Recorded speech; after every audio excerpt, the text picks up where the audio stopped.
Orang sudah tahu setiap muslim kalau sholat berjamaah itu khususnya di masjid misalnya imamnya laki-laki, saf makmum yang laki-laki depan.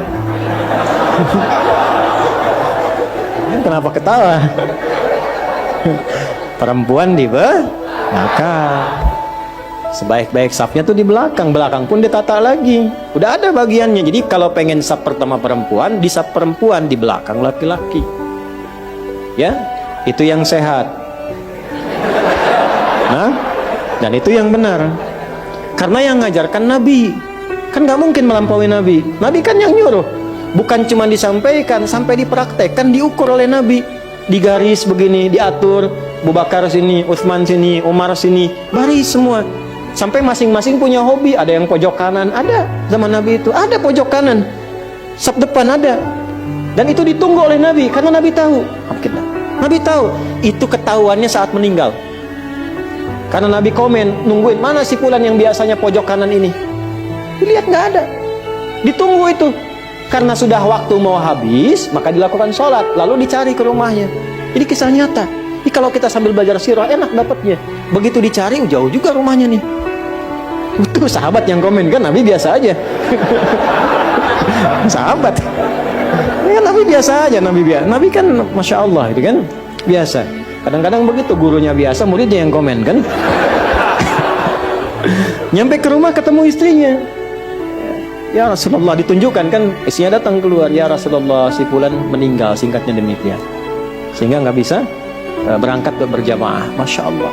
Sampai husnul khatimahnya. Nabi cuma nanya gini, ada nggak kejadian yang aneh atau unik sebelum dia meninggal? Namanya Nabi kan? Nggak ada ya Rasulullah, cuma dia berkata begini, ya Allah, kenapa nggak lebih jauh lagi, katanya. Apalagi, ya Allah, kenapa bukan yang baru? Sahabat bingung. Nabi menerangkan, baiklah, tahukah engkau ketika dia mengatakan, ya Allah, kenapa nggak lebih jauh lagi? Karena saat itu ditampakkan dalam sakaratul mautnya pahala dia yang berangkat ke masjid itu. Tampakkan. Makanya tenang.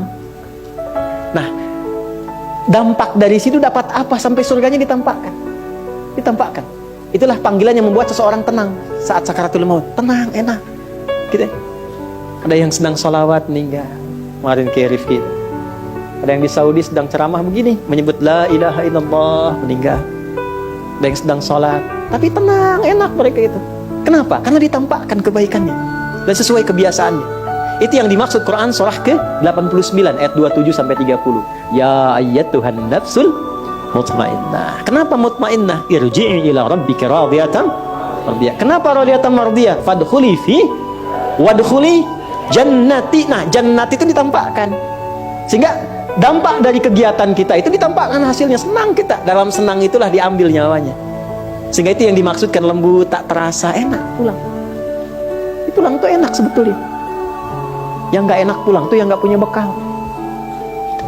Kan kalau mudik enak kan? Yang nggak enak mudik tuh yang nggak punya bekal. Harusnya pulang itu enak, tenang pulang. Maka ditampakkan dan dia berkata dalam sakaratul maut, ya Allah, kenapa nggak lebih jauh lagi? Karena dia yakin kalau makin jauh makin banyak pahalanya. Antum datang ke sini yang dikira yang dekat saja, dia takut yang jauh-jauh. Kalau ikhlas karena Allah itu dinilai, teman-teman. Nanti waktu membuktikan, ada saatnya nanti Allah tampakkan apa yang kita ingin dapatkan itu. Ada saatnya. Nggak sia-sia.